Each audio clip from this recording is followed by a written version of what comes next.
بسم اللہ الرحمن الرحیم۔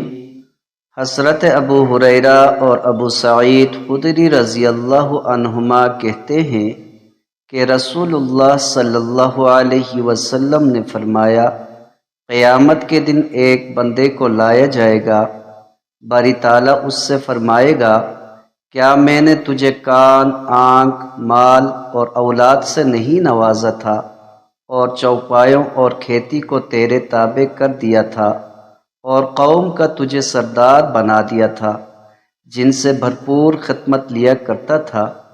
پھر کیا تجھے یہ خیال بھی تھا کہ تو آج کے دن مجھ سے ملاقات کرے گا؟ وہ عرض کرے گا، نہیں۔ اللہ تعالیٰ فرمائے گا، آج میں بھی تجھے بھول جاتا ہوں جیسے تو مجھے دنیا میں بھول گیا تھا۔ سنن ترمذی، حدیث نمبر 2428۔ حضرت ابو ہریرہ رضی اللہ عنہ فرماتے ہیں کہ رسول اللہ صلی اللہ علیہ وسلم نے ارشاد فرمایا، میری امت میں سابقہ امتوں والی بیماریاں ہوں گی۔